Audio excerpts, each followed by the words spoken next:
Selamat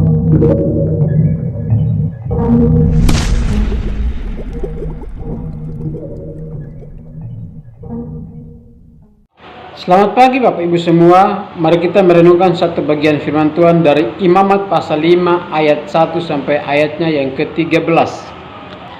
Bapak Ibu bisa membacanya sendiri di rumah. Sebagai pengantar, kitab Imamat merupakan center point dari kitab-kitab Taurat.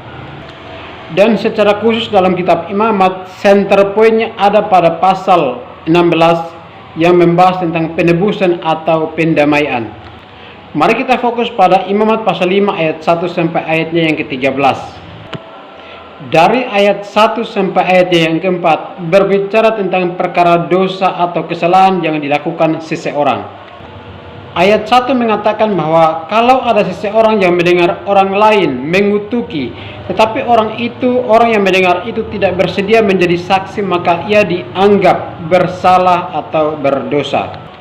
Lalu di ayat 2 dan 3 juga mengatakan bahwa kalau seseorang kena kepada sesuatu yang najis, maka ia dianggap bersalah.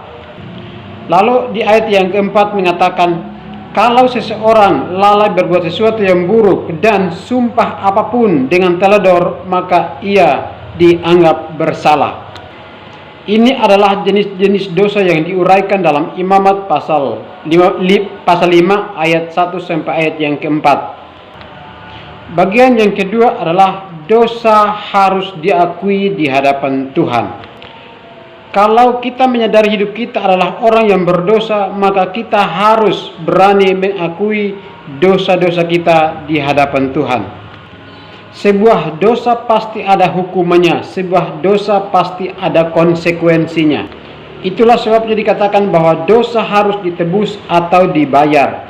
Karena itu dikatakan di ayat-ayat yang berikut, menurut peraturan yang ditetapkan, harus membawa seekor kambing betina atau domba, atau kalau tidak mampu membayar dengan seekor kambing atau domba, membayarnya dengan burung tekukur atau burung merpati.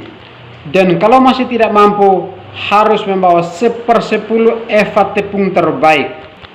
Ini adalah syarat-syarat yang ditetapkan menurut peraturan hukum Taurat. Sehingga dengan kambing atau domba, burung tekukur atau anak burung merpati 1/10 eva tepung terbaik, inilah yang harus dibawa kepada imam. Lalu imam itu melakukan pendamaian. Dan orang yang melakukan kesalahan atau dosa itu mendapatkan pendamaian dan pengampunan dari Tuhan. Bapak Ibu yang terkasih di dalam Tuhan, dosa adalah sesuatu. Itulah sebabnya dosa harus ada konsekuensinya, harus ada hukumnya. Allah adalah kasih, tetapi di dalam kasih Allah itu harus ada keadilan. Itulah sebabnya Allah mengutus putranya yang tunggal, satu-satunya putra yang tunggal ke dalam dunia ini, untuk menanggung dosa manusia, dengan harus menanggung dosa manusia dan naik di atas salib yang terhina itu, sama seperti para perampok yang ada di samping kiri dan kanannya, sekalipun ia tidak berdosa. Tetapi karena kasih Allah kepada saya dan Bapak Ibu, maka putra tunggalnya harus diadili, putra tunggalnya harus disalibkan untuk mendamaikan saya dan Bapak Ibu kepada Tuhan. Dan ketika Kristus disalibkan, saya dan Bapak Ibu mendapat pendamaian, mendapat pengampunan dosa daripada Tuhan. Mari kita memohon pengampunan daripada Tuhan atas dosa-dosa kita, sehingga kita mendapat pengampunan, mendapat pendamaian dari Tuhan.